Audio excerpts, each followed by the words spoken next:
Warning: the following report contains content that may be disturbing to some viewers. Reader discretion is strongly advised. This account is presented strictly for educational and journalistic purposes.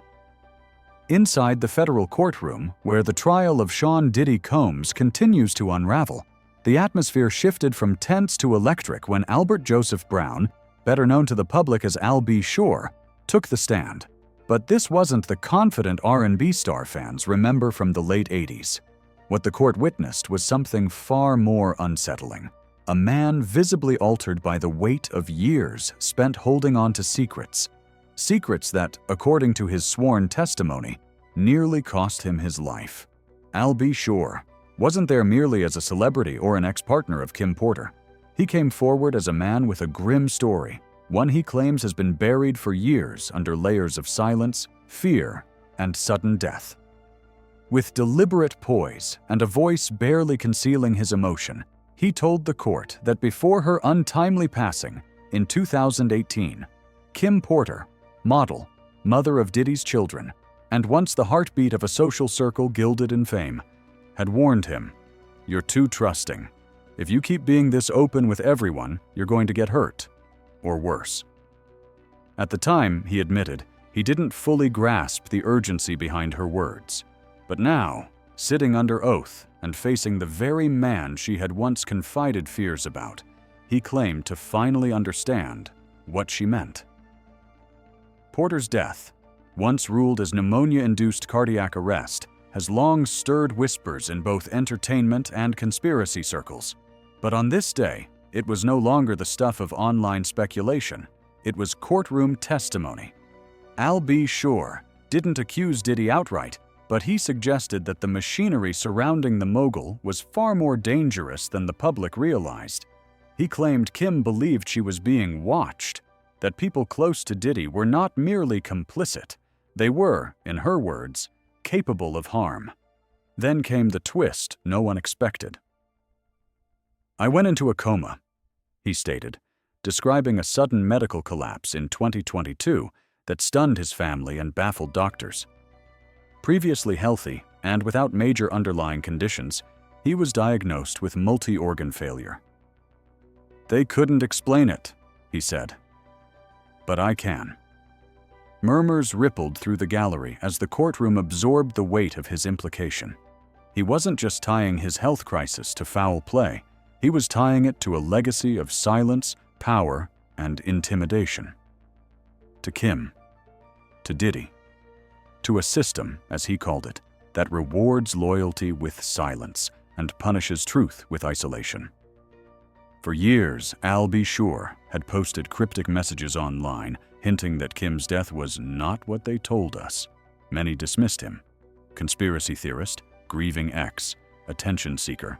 Now seated before the judge and jury, just feet from Sean Diddy Combs, Al B. Sure's words carried a different weight, legally admissible, emotionally charged, and culturally seismic. No longer filtered through cryptic posts or whispered interviews, his testimony was deliberate and unwavering. The judge reminded him to remain focused, and he did, asserting with clarity that he wasn't there to dramatize, but to testify, to declare his belief that what happened to Kim Porter wasn't natural, and what nearly happened to him wasn't accidental. This was not the rambling of a paranoid man, it was the composed reckoning of someone who had come to see himself as part of something far larger and far darker. The courtroom, once a space where celebrity trials flirted with spectacle, became a crucible where truths long buried began to rise. Al's account redefined the trial, not as a tabloid sideshow, but as the slow, painful exhumation of an industry's most hidden rot. His words didn't just land, they settled like dust on a coffin freshly unearthed. The silence afterward wasn't ordinary, it was the stillness of something sacred being exposed. Al didn't flinch as he described the moment his body shut down without warning, collapsing under circumstances he now sees as far from coincidental. What followed was not just illness, but survival through what he now believes was an orchestrated attempt to silence him. And that wasn't the only time he felt hunted. Initially, he had avoided testifying, subpoenaed, yes, but paralyzed by fear. Not fear of embarrassment or backlash, but fear of disappearing, of being erased like the others. But eventually, he realized that silence itself was the slowest form of death. That if he didn't speak, Kim's warnings, her story, everything she had died trying to preserve, would mean nothing. Reporters outside the courthouse scrambled to relay his words, sensing what was now clear to everyone inside. This wasn't just a legal proceeding, it was the unraveling of something vast and malicious. When asked about his relationship with Kim in her final years, Al spoke with unguarded honesty. Though they were no longer romantically involved, their bond remained strong, rooted in respect, and eventually, in shared fear. In their final conversations, concern had overtaken casual exchange. She told him she was being watched, that her calls were tapped, that she felt eyes on her wherever she went. She wasn't speculating, she was preparing. She kept a notebook, he said, full of names, locations, dates. It wasn't paranoia, it was documentation. She had told him plainly, if something happened, it wouldn't be an accident. She was preparing to go public, not just with her story, but with evidence. With a plan to expose not only Diddy's control over her life, but the wider system she believed he had built, one powered by fear, manipulation, and surveillance. But when she died, everything disappeared. Al had hired a private investigator in a desperate bid to retrieve Kim's belongings, her phone, laptop, and that all-important notebook. But it was too late. The home had already been wiped clean. Everything gone. It was, he said, as if someone knew exactly what to remove, what to bury. When he went to law enforcement with what Kim had told him, they dismissed him outright, laughed, suggested he seek therapy. But later that day, he received a message, not from the police, but through a vague associate. The message was simple and unmistakable. Stop talking. It wasn't gossip. It wasn't paranoia. It was sworn testimony, measured, documented, and now, finally, undeniable. The prosecution reinforced Al B. Shore's account with hospital documentation, clear evidence of his sudden 2022 medical collapse, a near-fatal episode doctors described as multi-organ failure without a discernible cause. Al had no history of illness, no prior conditions. He had been healthy until he wasn't. And now, in the courtroom, he said plainly what he had come to believe. Someone wanted him gone. Kim Porter, he claimed, couldn't be silenced. So she vanished. He was lucky. But only barely. When asked about Kim's alleged memoir, Al confirmed she told him about it, where she kept it, what it contained, a safe deposit box. But he never saw it. And now, maybe no one ever will. The manuscript, like the voice that once spoke its truth, had disappeared. That loss, Al explained, marked the beginning of something far more sinister, a pattern too precise to ignore. He recounted the night in October 2022 when his body suddenly shut down, requiring paramedics to rush him to a hospital. He was placed into a medically induced coma for over 2 months. Twice, he flatlined. His liver and kidneys failed in unison. It was, he said, like a switch had been flipped. But it wasn't just the severity, it was the timing. Just days before falling ill, Al had met with a respected journalist to share Kim Porter's story. Names, details, warnings. The piece was never published, and within 72 hours, he was unconscious. The implication hung heavily over the room. Then came the next revelation. An anonymous package, a flash drive. It arrived weeks before his coma. On it were voice memos, names, timestamps, recordings. Some familiar, others he hadn't had time to fully understand. But they were real. And when he returned home from the hospital, the flash drive was gone, no signs of forced entry. But his home security system, fully disabled. Someone, he said, knew the exact night he would be incapacitated, The perfect moment to strike. Observers noted Sean Combs shifting in his seat, visibly distressed. At one point, Diddy leaned into his attorney and asked for a recess. The judge refused. Then Al reached into his jacket and did something no one expected. He pulled out a weathered letter.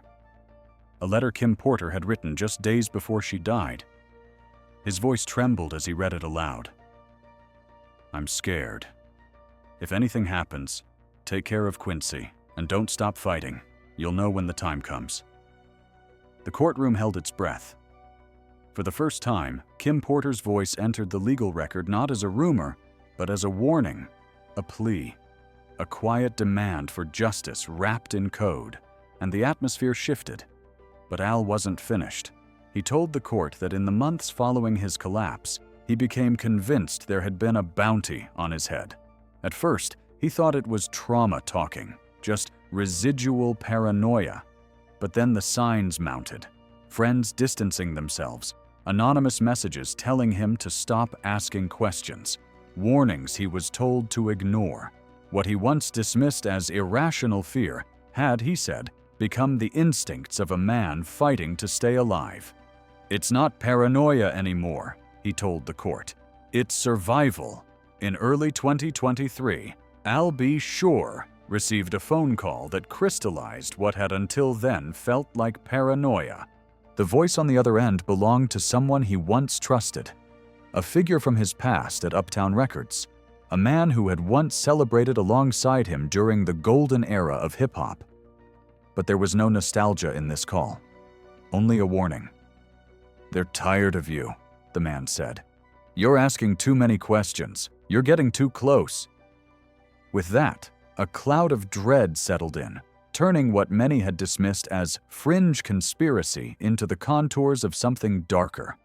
A long-running pattern of intimidation, manipulation, and disappearance inside one of the most protected circles in entertainment. The prosecution responded with precision. A subpoena for the allegedly erased security footage from Kim Porter's home and an official motion to reopen the investigation into her death.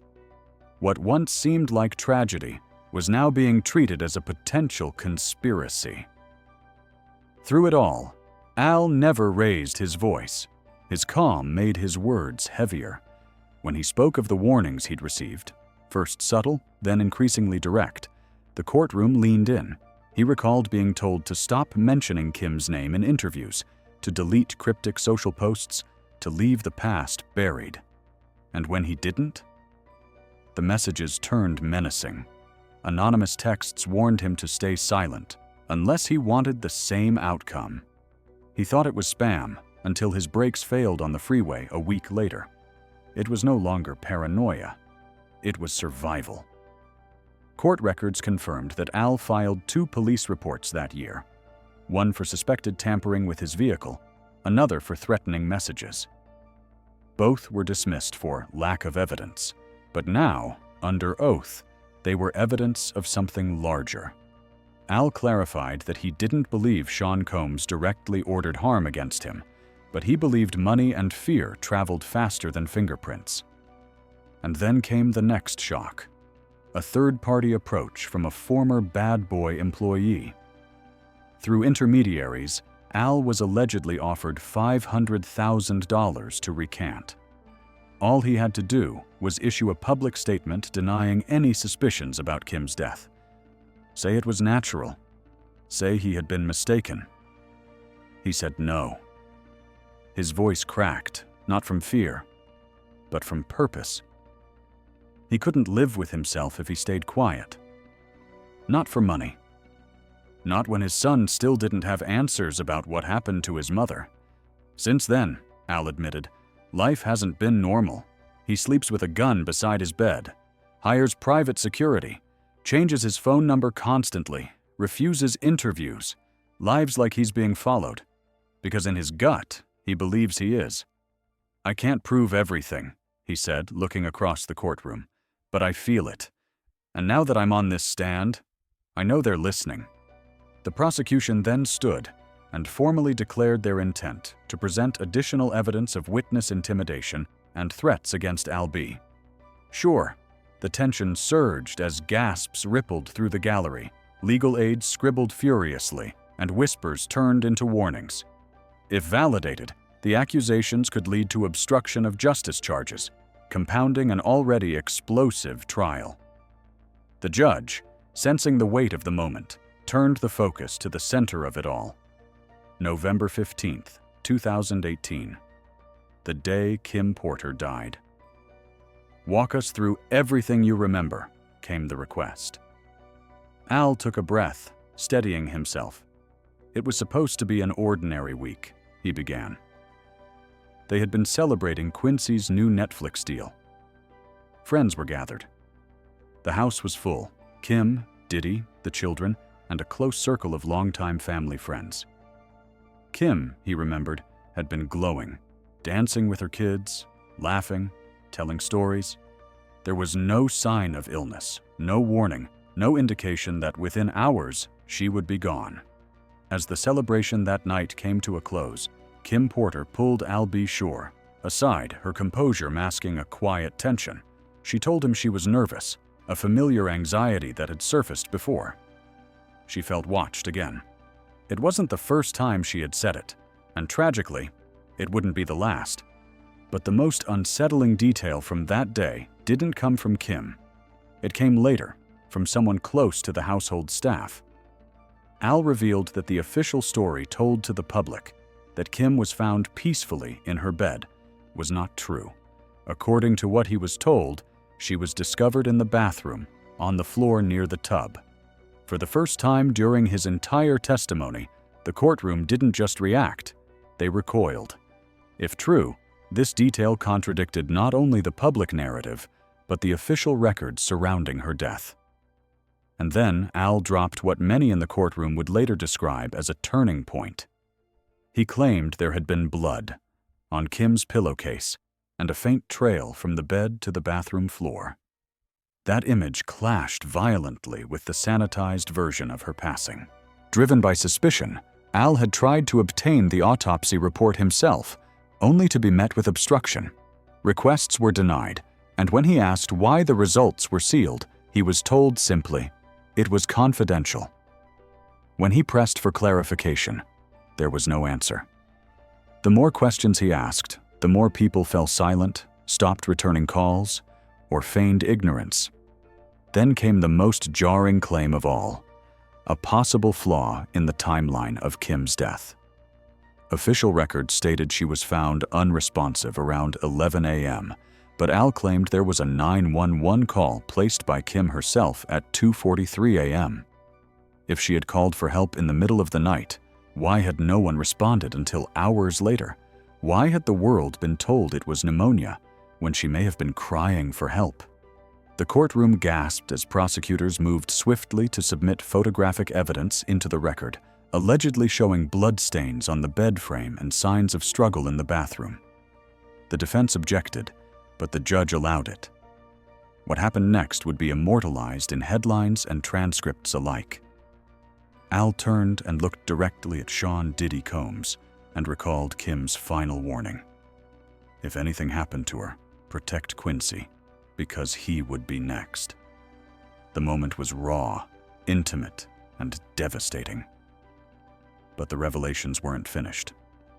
Al claimed Kim had been recording for years, using an old-school tape recorder she kept in her room because she didn't trust cell phones. She had recorded calls, conversations with assistants, even arguments with Diddy. The tapes were her insurance policy. She believed that if something happened, those tapes would explain everything. But after her death, they were gone. When Al asked where the safe was kept, he was told it had already been emptied.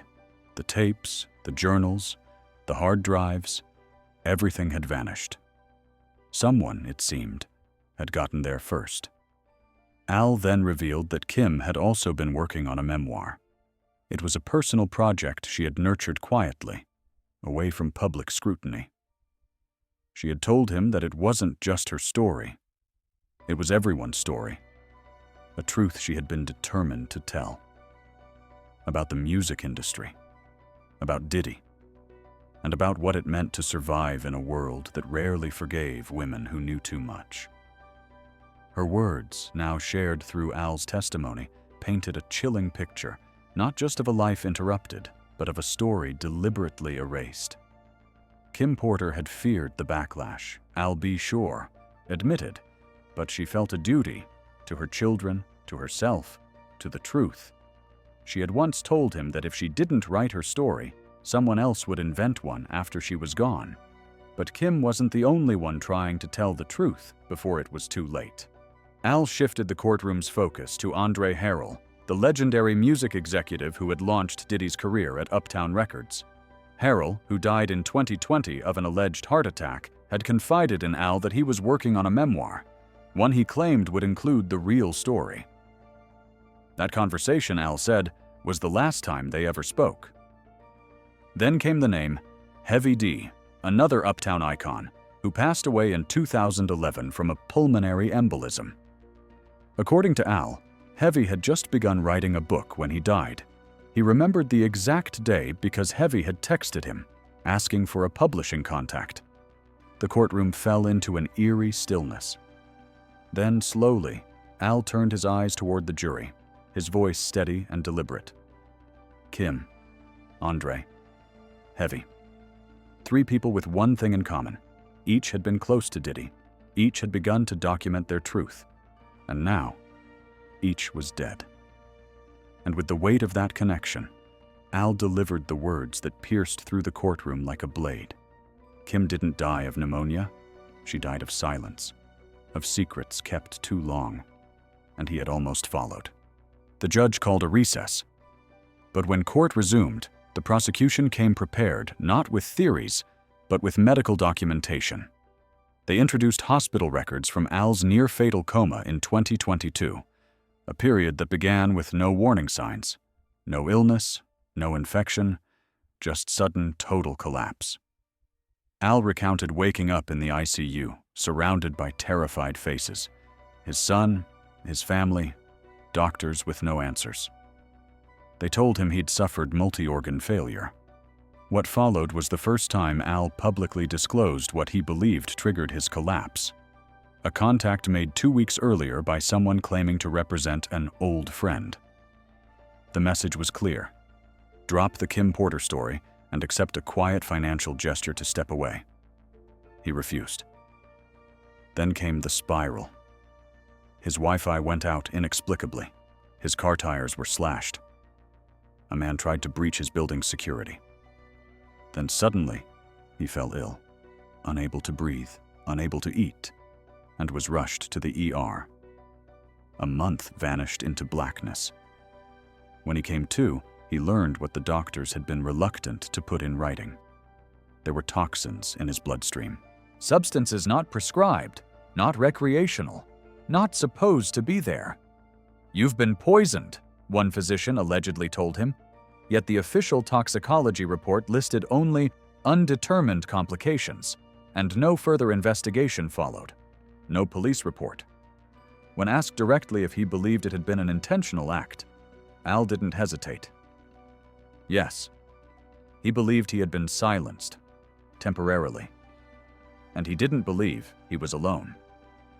Those who circled too close to the truth, he said, were quietly erased. Some fell ill. Others simply disappeared from the narrative. He then described a conversation with Kim before her death, how she had once caught someone trying to spike her wine at a dinner party. She'd laughed it off at the time, but she blacked out soon after. She never learned who had done it. But from that night on, Al said, Kim was different. She was guarded. She watched everyone. Because once you saw behind the curtain, he implied, you could never unsee it. And in Kim's world, that visibility came with a price, one that, in the end, she may have paid in full. At the defense table, Sean Diddy Combs remained motionless, his eyes fixed downward, refusing to acknowledge the man who had just delivered the most damning testimony of the trial. The silence surrounding him was not merely avoidance. It was the stillness of a system under threat. The judge, now clearly treating Al B. Sure, Al's words, as more than emotional recollection, instructed that his complete medical records be entered into the evidentiary file. The trial had taken a dramatic turn. This was no longer solely about abuse or industry secrets. It was beginning to resemble a case of attempted poisoning with potential criminal ramifications. The prosecution then introduced a new layer of evidence, referred to as corroborative material, gathered by a team of private investigators hired by Al following his recovery from a medically induced coma. Unlike speculation, this material came with names, dates, surveillance anomalies, and telecom data. It pointed to one alarming conclusion: coordination. Investigators revealed that Al's electronic devices had likely been accessed remotely in the weeks before his collapse.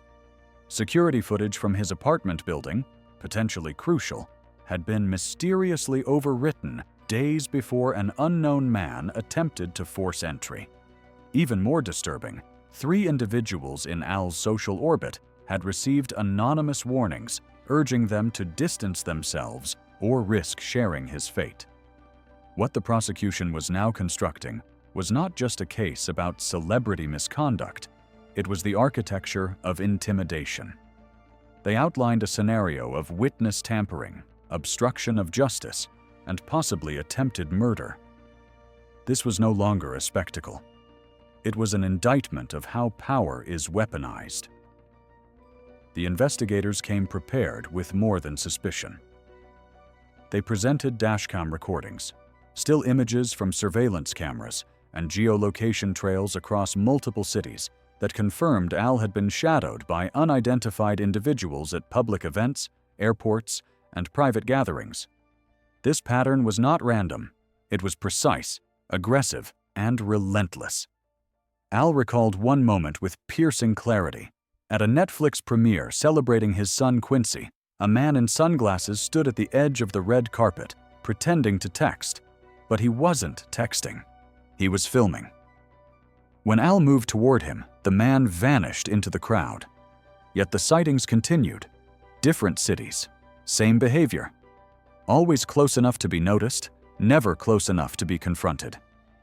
Al looked directly at the jury and spoke with a survivor's clarity, describing the unmistakable feeling of being marked. But it was his memory of Kim Porter that shifted the energy in the room once again. Months before her death, she had warned him. She urged him to be careful, to look beyond the headlines if anything ever happened to her, and to never leave their son Quincy alone with Diddy unless he was present. And then, the prosecution played the voicemail. Kim's voice, trembling yet calm, echoed across the courtroom from Al's archived phone backup, a message never shared with the public until that moment. In it, she confessed her growing unease, hinted at shared experiences they never dared name aloud, and left behind a final instruction. Tell the truth. Don't let them write her ending. The room fell into a heavy, breathless silence. One juror wiped tears. Others stared ahead, visibly shaken by the gravity of her words. The defense attempted to object, calling the voicemail ambiguous, but the damage had already been done. The emotional weight had taken root. Al went on, revealing how Kim's devices had been compromised, how surveillance cameras appeared in her home uninvited, and how one day she discovered a recording device hidden inside her child's stuffed toy. It was then that he posed the question, quietly, but with the power of a hammer blow. Did anyone still believe she died of pneumonia? The courtroom didn't answer. It didn't have to. The silence spoke for everyone. Another revelation sent shockwaves through the courtroom as Al B. Shore recounted what Kim Porter had confided in him in early 2019. She had planned to leave Los Angeles, not just the city, but the spotlight, the noise, and most of all, Diddy. She wanted to disappear quietly, take her children, and start over somewhere far from the reach of fame and fear. But she never got that chance. In the final portion of Al's testimony, what prosecutors would later describe as a possible motive for murder came into focus. A manuscript. Not the polished posthumous diary collection later released with the approval of Diddy's team, but something raw and hidden, what Kim had called her lifeline. She had begun writing it back in 2012, filling the pages of a black notebook with names, dates, voice memos, burner phone recordings, and detailed outlines. It wasn't a journal, it was a blueprint. According to Al, she planned to publish the book under a pseudonym through a European publisher, beyond the control of the American media machine. He had seen parts of it, including a chapter describing her first experience at one of Diddy's infamous dark room parties, a night that left her permanently haunted by what she witnessed.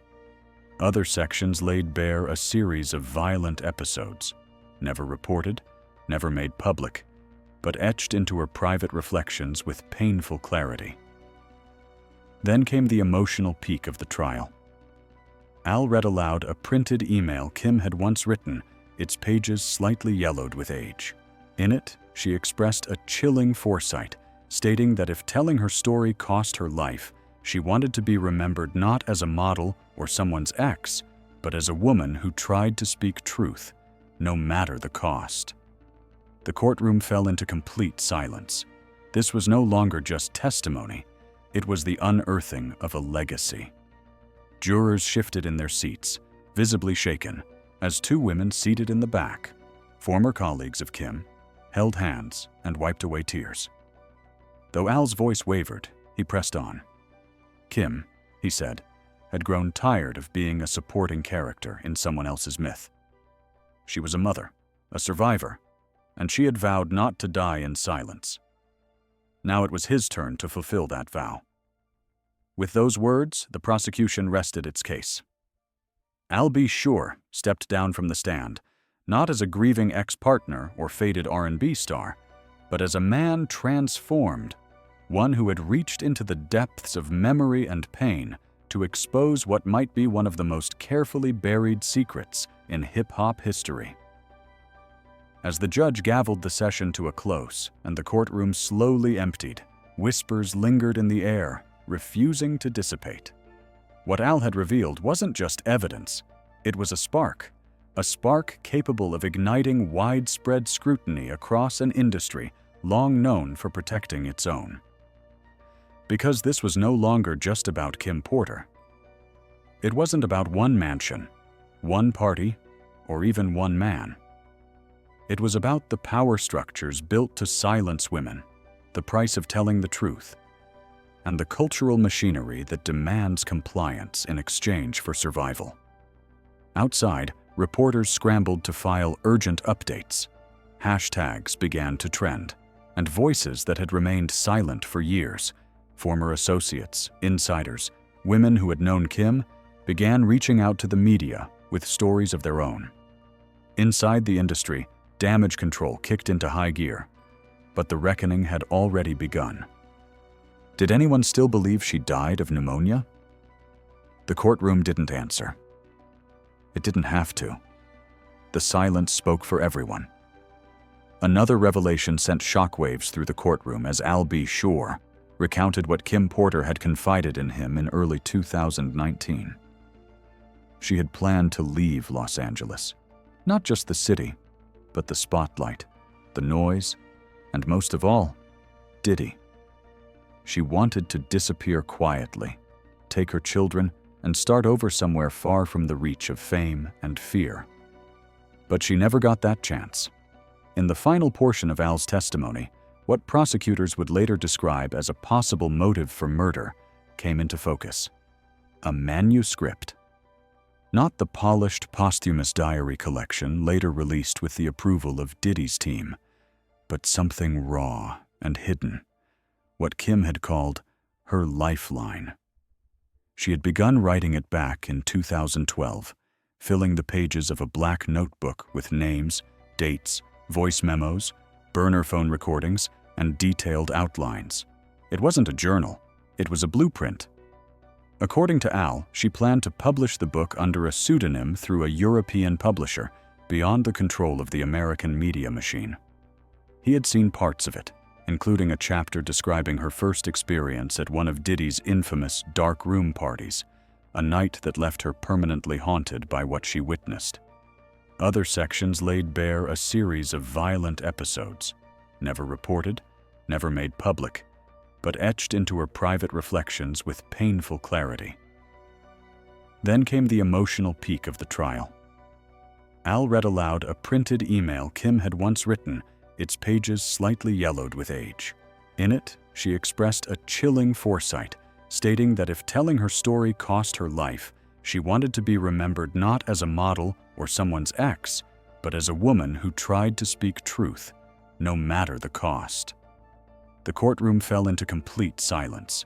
This was no longer just testimony, it was the unearthing of a legacy. Jurors shifted in their seats, visibly shaken, as two women seated in the back, former colleagues of Kim, held hands and wiped away tears. Though Al's voice wavered, he pressed on. Kim, he said, had grown tired of being a supporting character in someone else's myth. She was a mother, a survivor, and she had vowed not to die in silence. Now it was his turn to fulfill that vow. With those words, the prosecution rested its case. Al B. Sure stepped down from the stand, not as a grieving ex-partner or faded R&B star, but as a man transformed, one who had reached into the depths of memory and pain to expose what might be one of the most carefully buried secrets in hip-hop history. As the judge gavelled the session to a close and the courtroom slowly emptied, whispers lingered in the air, refusing to dissipate. What Al had revealed wasn't just evidence, it was a spark capable of igniting widespread scrutiny across an industry long known for protecting its own. Because this was no longer just about Kim Porter. It wasn't about one mansion, one party, or even one man. It was about the power structures built to silence women, the price of telling the truth, and the cultural machinery that demands compliance in exchange for survival. Outside, reporters scrambled to file urgent updates. Hashtags began to trend, and voices that had remained silent for years, former associates, insiders, women who had known Kim, began reaching out to the media with stories of their own. Inside the industry, damage control kicked into high gear, but the reckoning had already begun.